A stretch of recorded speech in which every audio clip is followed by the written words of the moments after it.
Alright, we'll just test the audio. Nice. Okay. I can do a bit on the other side. What do you think this side? Does it look better? No, you're saying that. Always look good. Always look good.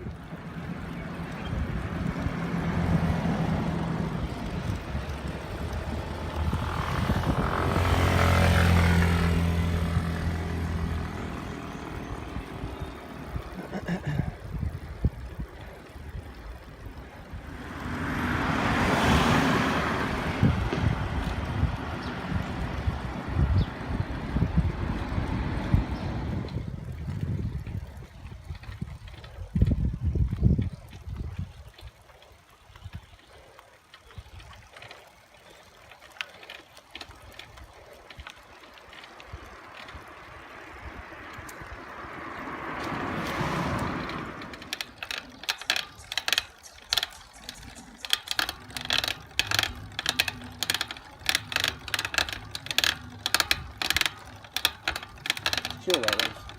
I want you to chill stuff. Doesn't matter, but yeah, work it out that way. Yeah, work out, seeing your roads.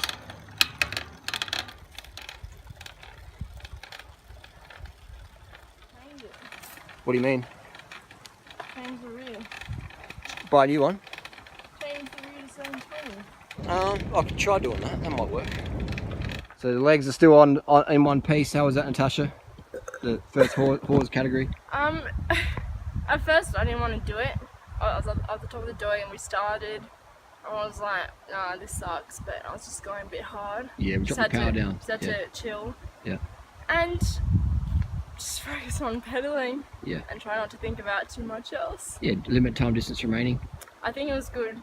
I didn't have the Brian on there looking at the distance. Yeah. Then I'd constantly be thinking about that. Yeah. But when you told me right, you told me, and I was like, okay. Yeah, like you weren't even puffing. I mean, I wasn't puffing, but because my knees were hurting, but I didn't want to. Yeah. I didn't want to thrash them. Knees hurting because Natasha rode my bike at the start. I wasn't used to it because I had some problems. So I was trying to calibrate the power meter. And how was the gearing? The 4630. I would have liked an easy gear. An easier, yeah. That just goes to show. Just one. Yeah, so we've got lightweight climbers like Natasha with a 30, 32 in the back, still probably like a 34, 36 in the back even. So bike manufacturers putting a 34, 28, it's just not really adequate. Why? Yeah. I think trying to make it hard for people. Too hard. I mean, you're fit, you're carved up, you're very young. You know, put a 50-year-old woman on a bike who's not much fitness, who's maybe extra 20, 30 kilos heavier than you, and she's going to really struggle. Yeah. And not really motivated, be motivated at all. Do what? Thank you. Is the proof there? People say cycling makes your legs big. No, cycling makes your legs leaner, especially if you're eating high carb, low fat. That's just definitely a secret. You get the lean leg look.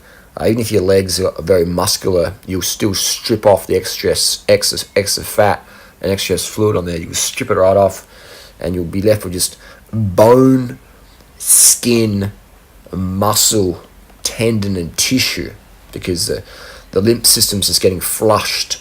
You know, look at my legs. There's just no fat there at all. There's just lean tissue, and they're quite slim legs. They're quite small legs, despite all those kilometers. So anyone says cycling makes your legs big, then just point to my legs. My legs aren't that big at all, but they're very lean from high carb, low fat diet and no restriction. I don't restrict. I don't do any intermittent fasting or any fad diets or whatever. I just eat healthy every meal, carb the fuck up, keep it low fat, and that's just long-term consistent results. Anyone can do it. Action.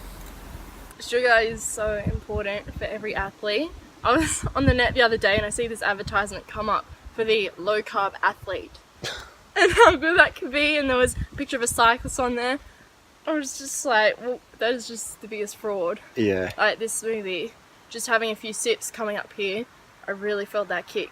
Like it really got me up here. Because your brain runs. Feeling pretty good. Brain runs on glucose. Yeah, and just the legs, like I felt an instant change just in about 10 seconds. Yeah. There's this gun triathlete called Lionel Sanders, and he just put up a video yesterday. It's causing a bit of a stir, and he just says he's trying out vegan. He didn't eat enough before a race. He's not doing keto vegan. No. He's carving up. He didn't eat enough, and he acknowledged that his muscles didn't have enough sugar in there, and he did a poor performance. So you got these world-class athletes who are obviously on top pharmaceuticals or whatever, but they're still, the carbohydrate's still vital. still vital. So people out there who are amateurs trying to do low carb, it's yeah. impossible. It's absolutely impossible. And it's so easy to undereat on sugar. Yeah, it is. Just chuck a bottle of normal water and a bottle of sugar water on your bike. Yeah. And I challenge anyone out there, $50,000, race me out here in Chiang Mai, Doi Pui. If you can beat me in ketosis, I'll give you $50,000. If I beat you, you give me 50 grand. So put the word out there. All the champ athletes out there who claim low carb, we'll put you on a strict diet regime for the week beforehand. We'll test you that morning, we'll test you every day, we'll test you every few hours during that week period, and you race me up Doi Pui, and if you beat me, 50,000 US. Put the word out there. Anything else you want to say? Yeah, make sure you have your sugar before you feel the hunger come on the bike, because then it takes longer for your body to process it, and it's harder on yourself. And it will suck, won't it? It'll just be like, it'll be suck. floundering. It could be dangerous because you might have a crash not paying attention. Yeah, dangerous, and you end up just liking it pretty quickly. Yeah, I've seen so many crashes from people not being hydrated or carved up and just like losing concentration and just hit the wheel in front or hit a pothole. Bye-bye teeth. Bye-bye.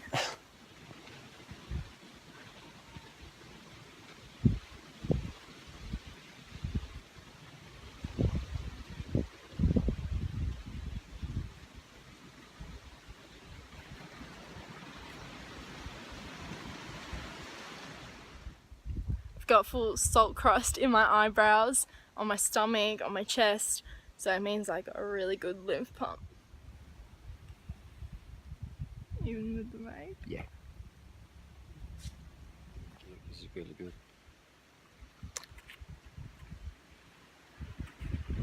Salt? Yes, the salt crust. Salties. Salties. Natasha, what were you saying about salt? Yeah, so I was saying I feel it all over my face. And at first I was a little bit concerned. I was like, does this mean I'm getting a bit dehydrated? But it's just a really deep lymph pump, isn't it? Yeah, that's what I've So noticed. it's all salt coming out from previous days, or like, what's the deal? I find that if I do a hard race, like a time trial or a running race, I haven't done it for a while, so you get extra crusty salt on your body, so you get a really deep lymph. Yes. Or if I do a really hard 200 or 400k ride, go really deep, go hard, you get this extra crazy pump, and you get this extra crazy lean gains. Yeah, and I guess it makes sense because that was my longest climb ever. So yeah, you get a mad pump, mad lymph cleanse. But yeah, I'm really glad to be doing these climbs, because I guess when I go back to Adelaide, Norns and that's going to be a breeze. Yeah, it's give you good contrast. Yeah. Yeah. So I'm keen for that. Very good. Keen to get fitter. Yeah, you are. You get fitter for doing this. You know, it's very good. So if you do actually see extra salt in your body and your straps, your helmets, and your back, it just means you had a really good pump. Doesn't necessarily mean you have to go smashing heaps of salt, but it just means that you make sure you're hydrated and keep carbon up, and just you don't have to add excess salt to your food. Just eat your normal. You don't, but don't be so obsessive and think this has a little bit much salt, because I see people freaking out over salt, but it's fat that we need to be conscious of. Bingo. Or if you have high blood pressure, then keep salt low. But for everyone else, don't worry about it. Yeah, if you're at a healthy weight and active, salt isn't a worry. Not a worry at all. Here we have a couple of this guy in the black t-shirt talking about, he said carbohydrates make you fat and vegans don't get enough protein. He rode a motorbike up the hill. So there you go. There you go. Loud and proud. So that was my first Hawk category climb. What does Hawk category mean, Natasha? Hawk category means it's the hardest category of climb in cycling. So, I didn't know that until a few minutes ago. I was like, Holly, did you just say Hawk category? So where does that word come from? It's a French word for beyond horse, H-O-R-S, so it's beyond Cat 1. Yeah, It's gotcha. the hardest you can get. You did really well. Thank you. Yeah, so at first I was thinking, yeah, this sucks, my knees are hurting a bit, but I was just pushing too hard too early on, so I felt that at the top of Doi Satep. So I chilled, I brought back the watts and just focus on pedaling, try not to think about the top too much, just in the moment, and Stay present. yeah, Enjoy. stay present. And then once I got there, I was thinking, that was pretty good. Yeah, you're like, is this the top, really? Yeah, you Yeah, I didn't very expect relaxed. it to be. Yeah, it was good. Yeah, that's how it's done. And what sort of, you had the gearing? Yes. Talk about your gearing. How do you felt with that?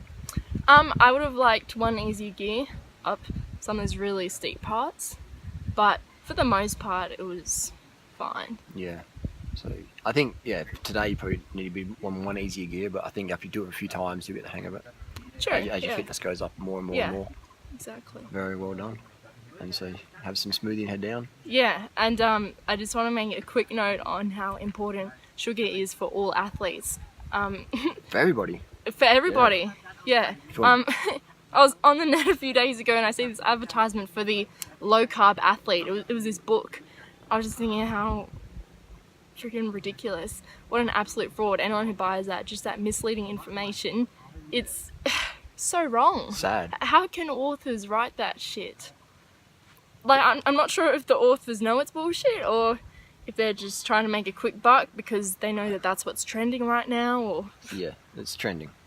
Yeah. Sad.